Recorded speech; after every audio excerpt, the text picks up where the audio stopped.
नहीं रखेगा।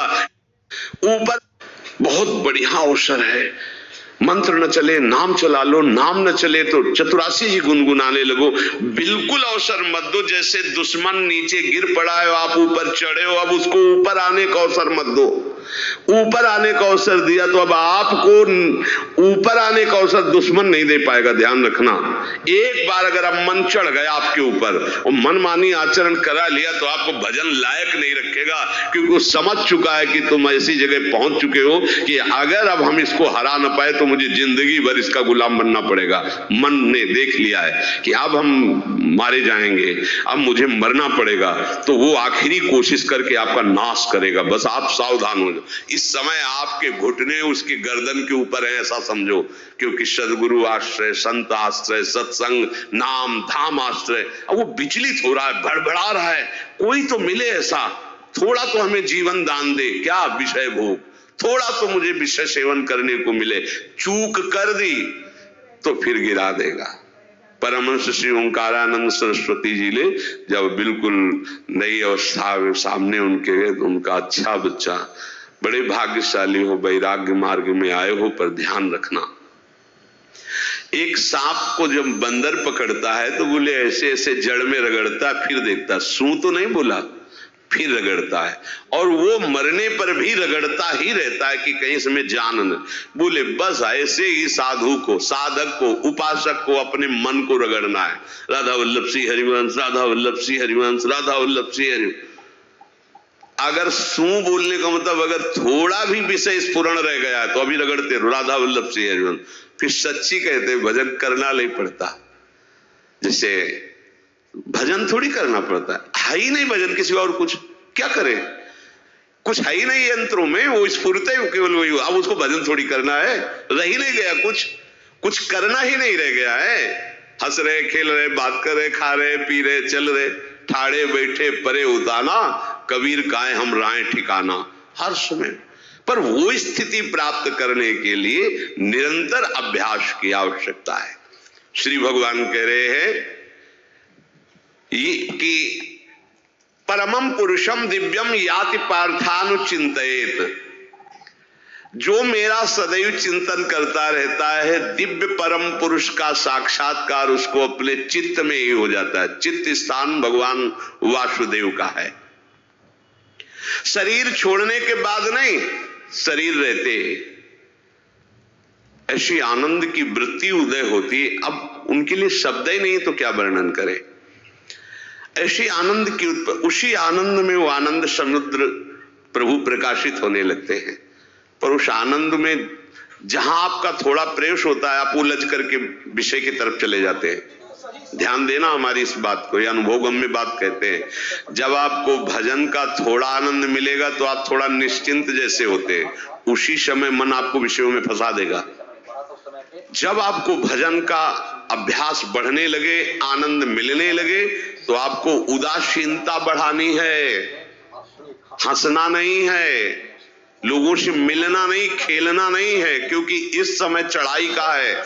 आनंद स्फुरित होने लगा, बचाओ, बिल्कुल आसपास से सुरक्षित हो जाओ। वो आनंद ही आपको ऊपर ऐसी स्थिति में ला देगा जहां ये विषय नहीं ले जाएंगे। भगवान कह रहे परमम पुरुषम दिव्यम याति पार्थानुचिंतयन्, जो निरंतर अभ्यास चिंतन का करता है उसे चित्त में ही भगवत साक्षात्कार हो जाता है। अगर आप सावधान नहीं रहेंगे, चिंतन सही नहीं रहेगा आपका, तो किसी भी अवस्था में ये विषय चिंतन छूटने वाला नहीं। अभी हमारे पास अवसर है, अभी हमारे पास समय है, चूको मत। ये बहुत सूक्ष्म लड़ाई है, ये कोई बाहर के लाठी डंडा गोली वाली लड़ाई नहीं है, ये अंतर की लड़ाई है।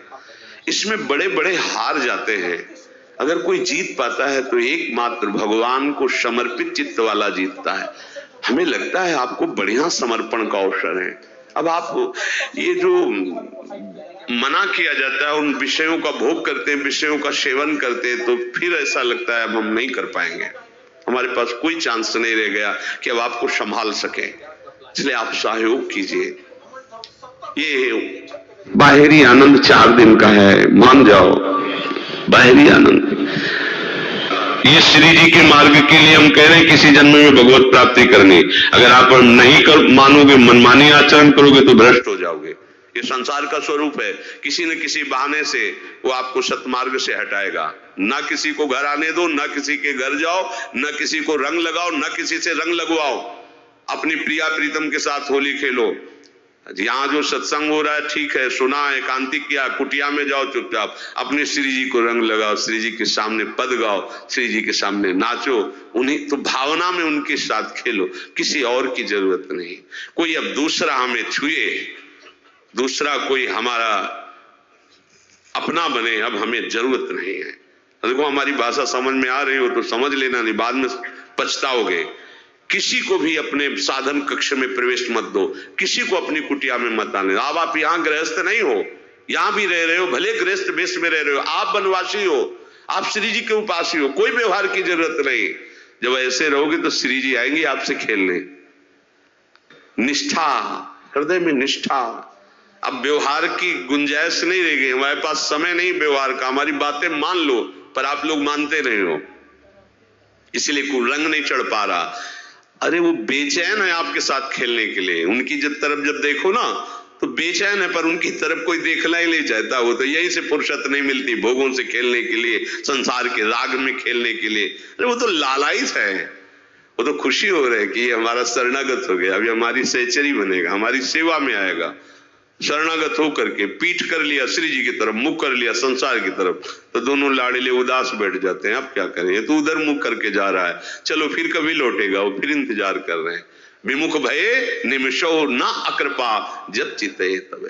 को अभ्यास करो नाम जब। कोई होली दिवाली त्योहारी, हमारा सारा त्योहार लाडली लाल से है, इन्हीं के साथ खेलो। देखो तुम्हें बताएं, जो बच्चा बाहर खेलने नहीं जाता तो माता पिता उसके साथ खेलने लगते। कैसे? घुटने के बल चल रहा है तो वो पिता भी घुटने के बल चलेगा उसके साथ साथ। वो तोतली बोलेगा तो वो भी तोतली बोलेगा। देखा है कभी ऐसा? ऐसा कर तो ये हमारे स्वामी भी जब देखेंगे कि अरे ये तो किसी से राजी नहीं है, केवल हमसे खेलना चाहता है, इनके लाने का एक ही उपाय है, ध्यान रखना, अनन्य व्रत नहीं चाहिए हमें। और जैसे कल आप सुन रहे थे, पपीहा बन के रहू रे, बस यही जातक व्रत नहीं, हमें नहीं चाहिए। अगर हमारे रंग पड़ेगा तो लाडली लाल का पड़ेगा, हम खेलेंगे तो लाडली लाल के साथ खेलेंगे, नहीं तो अब आजीवन नहीं खेलेंगे, आजीवन नहीं खेलेंगे। अगर हम पाएंगे तो इनकी जूठन पाएंगे, नहीं तो प्राण त्याग देंगे। जिएंगे तो वृंदावन में जिएंगे, नहीं जीवन। ये व्रत चाहिए। काहे को व्यर्थ समय नष्ट करे, धारण करो अनन्य निष्ठा का व्रत। इनको अपनी तरफ आकर्षित करने के लिए अनन्यता ही व्रत है। रसना कटो जो अन रटो, निरखियन फुटो नयन, श्रवण फुटो जो अन सुनो, श्री राधा जसमैन। कोई भी सत्संगी कोई व्यसन न करे, अन्य किसी से संपर्क न करे, खूब पद गाओ, खूब नाचो, अपना दरवाजा कुटिया का बंद करके खूब रो, नाचो, खेलो, कूदो, उन्हीं से वो खेलने लगेंगे। उनको चैन नहीं है आपके सिवा, आप चैन से रह रहे हो। हमारे प्रिया प्रीतम आपका इंतजार कर रहे हैं, तभी आप पर हेतु की कृपा की। ये बात अंदर की समझो, प्रिया प्रीतम अंदर से आपको बहुत प्यार करते हैं, पर हम देखते हैं कि आप प्रिया प्रीतम से प्यार नहीं करते। आप संसार की तरफ बढ़ते जा रहे हो, हाथ फैला खड़े, मेरी तरफ आ जा। ये हमारे भगवान नहीं है, ये हमारे लाडली लाल है। हम इनको भगवान नहीं, ये तो प्रेम के खिलौना दो खेलत है प्रेम खेल। हमारे रसिकों ने इनको भगवान नहीं माना। अगर कोई संकट आया तो अपने आंचल में छुपा के इनको लेके भागे। ये नहीं सोचा कि अखिल लोक ब्रह्मांडों का ईश्वर, इसको छुपा के भागने की क्या जरूरत है। चाहे बिहारी जी को, चाहे राधा वल्लभ लाल को, जब कभी कोई ऐसा भय आया है तो ऐसा नहीं सोचा कि भगवान रक्षा करेंगे, नहीं, इनकी रक्षा हमें करनी है। इनको छुपा करके, कभी काम वन में राधा वल्लभ लाल को, कभी बिहार वन में से बिहारी जी महाराज, छुपा छुपा के अपने अपने ठाकुरों। तो हमारे लाडले हैं, प्यारे हैं, इन्हीं के साथ खेलना है, इन्हीं में रहना है। अब इन्हीं के पास रहना है, इन्हीं में रहना है। दो बात ध्यान रखो, इन्हीं के पास रहना है, इन्हीं में रहना है, बस।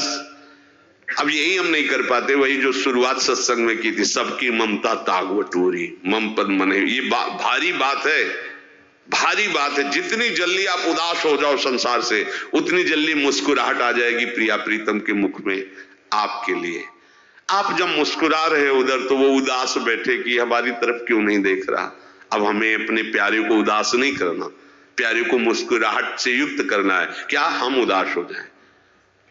ताते मौन रहे वो उचित है, जगते भयो फिरे बैरागी, वृंदावन रस में अनुरागी। इसलिए खूब चिंतन परायण रहो, कोई भी विषय का सेवन ऐसा ना करो जो आपकी बुद्धि भ्रष्ट कर। कोई आपने ऐसा गंदा व्यसन, गंदी बात, गंदी चेष्टा आप परसों नरसों, फिर आगे क्या?